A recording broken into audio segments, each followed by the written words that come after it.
우리 오늘 같이 나눌 말씀은 시편 63편 1절에서 11절까지의 말씀입니다. 오늘 말씀은 찬양으로도 많이 들어보신 말씀일 것입니다. 오늘 시편의 기자는 시작부터 하나님과의 관계를 고백하고 시작합니다. 하나님을 나의 하나님이라고 고백하기 때문입니다. 이렇게 하나님을 나의 하나님이라고 고백한 이 시인은 이후의 모든 고백을 나의 입장에서 1인칭으로 고백해 나아갑니다. 이어지는 말씀에서는 나의 영혼과 나의 육체가 주를 갈망하고 앙모한다고 고백합니다. 다시 말해서 육체와 영혼, 즉, 전 인격이 하나님을 바라고 있다고 고백하는 것입니다. 물이 없어 메마른 곳에서도 하나님을 찾는 이유는 아마도 3절의 고백 때문일 것입니다. 시편의 기자는 주의 인자하심이 생명보다 낫다고 고백합니다. 그렇기 때문에 평생의 주를 송축하고 주의 이름으로 손을 든다고 말합니다. 손을 든다는 것은 항복한다, 하나님 앞에 엎드린다는 의미를 가지고 있습니다. 3절에서 고백하는 주의 인자하심이라는 단어는 헤세드라는 단어입니다. 우리가 은혜, 인자라는 단어로 번역할 수 있는 이 헤세드는 하나님의 성품을 표현하는 단어이기도 합니다. 오늘 이 시인은 하나님의 헤세드를 경험한 것 같습니다. 하나님의 인자하심이 없었다면, 하나님의 은혜가 없다면 자신이 살 수 없다는 것을 경험했던 것 같습니다. 자신의 생명보다는 하나님의 은혜가 낫다고 고백합니다. 시편 63편은 다윗의 시로 알려져 있습니다. 다윗이 유다 광야에 있을 때라고 제목이 적혀 있습니다. 다윗이 광야를 헤매던 때는 사울을 피해서 도망치던 왕이 되기 이전의 시대와 그리고 왕이 된 이후에도 자신의 아들 압살롬을 피해서 도망하던 때가 있습니다. 오늘의 시편 63편이 정확히 어느 시점인지는 잘 알기 어렵습니다. 그러나 두 사건의 공통점은 있습니다. 바로 광야로 쫓겨가야 한다는 것입니다.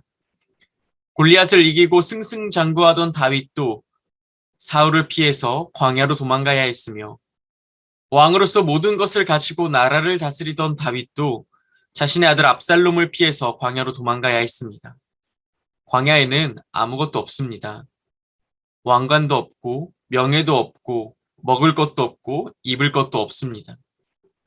그러한 곳에서 오늘의 시인은 하나님의 은혜를 경험했던 것 같습니다. 이어지는 오전의 말씀에서는 영혼이 만족한다라고 말합니다. 맛있는 것을 먹으면 육체가 만족하는 것과 같이 하나님의 은혜를 경험한, 하나님의 은혜를 맛본 이 시인은 자신의 영혼이 만족하다라고 말합니다. 하나님의 도우심을 입었기 때문에 또한 하나님의 도우심을 입을 것이기 때문에 그는 침상에서 주를 기억하고 새벽에 주의 말씀을 읊조릴 수 있습니다. 그는 주의 날개 그늘에서 즐겁게 고백할 수 있습니다. 이제 시편의 기자는 단순히 하나님을 찬양하는 것으로 끝나지 않습니다. 이제 그는 주를 가까이 따른다라고 고백합니다. 은혜 입는 것에 머물지 않고 하나님께로 나아가는 모습을 보여줍니다. 9절부터는 시인의 대적들에 대한 정체가 나옵니다. 이들은 시인의 영혼을 찾아서 멸한다고 말합니다. 하지만 그들의 결과는 땅속 깊은 곳으로 들어가게 될 것입니다. 왜냐하면 영혼을 멸하기로 한 이 대적들, 하지만 시인의 영혼은 이미 하나님을 갈망하고 시인의 영혼은 이미 하나님의 은혜로 만족하였고 더 나아가서 시인의 영혼은 주를 따르기로 했기 때문입니다. 그로 인해서 그 결과로 인해서 하나님의 오른손이 시인의 영혼을 붙들고 있기 때문입니다. 아무리 광야와 같은 생활을 할지라도 영혼을 주님께 맡긴 사람은 주님의 의로운 오른손에 붙들림을 받을 것입니다.